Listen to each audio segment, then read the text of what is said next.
گاؤں کی سب سے خوبصورت عورت تھی زارا۔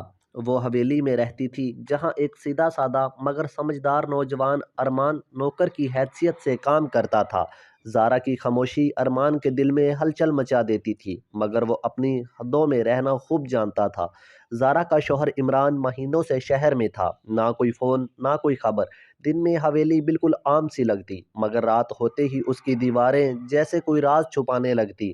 اب اس حویلی میں صرف دو جانیں تھیں، زارا اور ارمان، اور آج کی رات کچھ مختلف لکھنے والی تھی۔ شام کا وقت تھا، ارمان باورچی خانے میں کام کر رہا تھا کہ اچانک اسے پیچھے سے قدموں کی آہٹ سنائی دی۔ مڑ کر دیکھا تو زارا سامنے کھڑی تھی۔ اس نے ارمان کی آنکھوں میں دیکھتے ہوئے کہا، ارمان، آج رات ٹھیک 12 بجے مجھ سے ملنا، ہمیں ایک ضروری بات کرنی ہے۔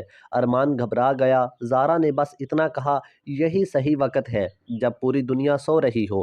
اسی لمحے دو نوکر وہاں آ گئے۔ زارا فوراً پیچھے ہٹ گئی اور بولی، چھوڑو ارمان، کوئی دیکھ لے گا، کل رات ملیں گے ٹھیک 12 بجے، اور وہ چلی گئی۔ مگر ارمان کے دل میں بس ایک ہی سوال گھومتا رہا، زارا آخر اس سے کیا کہنا چاہتی ہے؟ رات ہوئی تو باہر تیز بارش شروع ہو گئی۔ ارمان بستر پر لیٹا تھا، مگر نیند کہیں دور تھی۔ گھڑی کی ہر ٹک ٹک اس کا دل تیز دھڑکا رہی تھی۔ جیسے ہی گھڑی نے 12 بجائے، وہ اٹھ کھڑا ہوا اور آہستہ آہستہ زارا کی کمرے کی طرف بڑھنے لگا۔ ہلکے سے دروازے پر دستک دی، اندر سے دھیمی آواز آئی، آ جاؤ۔ کمرے میں ہلکی پیلی روشنی تھی۔ زارا کھڑکی کے پاس کھڑی تھی، ارمان کی طرف مڑی اور بولی، تم جانتے ہو اس حویلی میں کتنی اکیلی ہوں؟ ارمان نے بس اتنا کہا، میں سمجھ سکتا ہوں۔ زارا نے کہا، جب تم آس پاس ہوتے ہو مجھے ڈر کم لگتا ہے۔ اچانک تیز ہوا چلی، کھڑکی زور سے ہل گئی، دونوں چونک پڑے۔ زارا نے دھیمے سے کہا، اکیلا پن ڈر سے بھی زیادہ خوفناک ہوتا ہے۔ اگلا دن تو عام گزر گیا، مگر زارا کی آنکھوں میں بے چینی صاف دکھائی دے رہی تھی۔ رات 11 بجے کے قریب ارمان پہلے سے ہی زارا کے کمرے کے باہر کھڑا تھا۔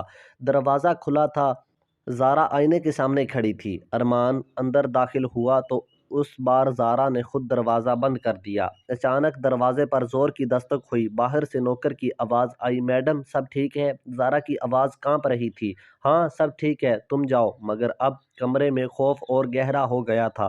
زارا نے کہا، ارمان مجھے لگ رہا ہے اس حویلی میں کوئی اور بھی ہے۔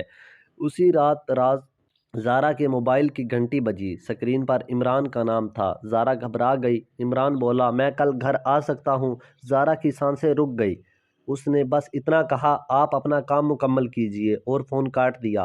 اب زارا کا خوف مزید بڑھ چکا تھا۔ اسی رات وہ چپکے سے ارمان کے کمرے میں پہنچ گئی۔ ارمان بولا، اگر ہم آج بھی ڈرتے رہے تو سچائی کبھی سامنے نہیں آئے گی۔ زارا بولی، اگر عمران آ گیا تو سب کچھ ختم ہو جائے گا۔ اسی لمحے حویلی کی گھنٹی زور زور سے بجنے لگی۔ دونوں سناٹے میں آ گئے۔ زارا کانپتے ہوئے بولی، اس وقت یہ کون ہو سکتا ہے؟ ارمان کھڑکی کی طرف دوڑا۔ باہر دیکھا تو صرف اندھیرا اور بارش تھی۔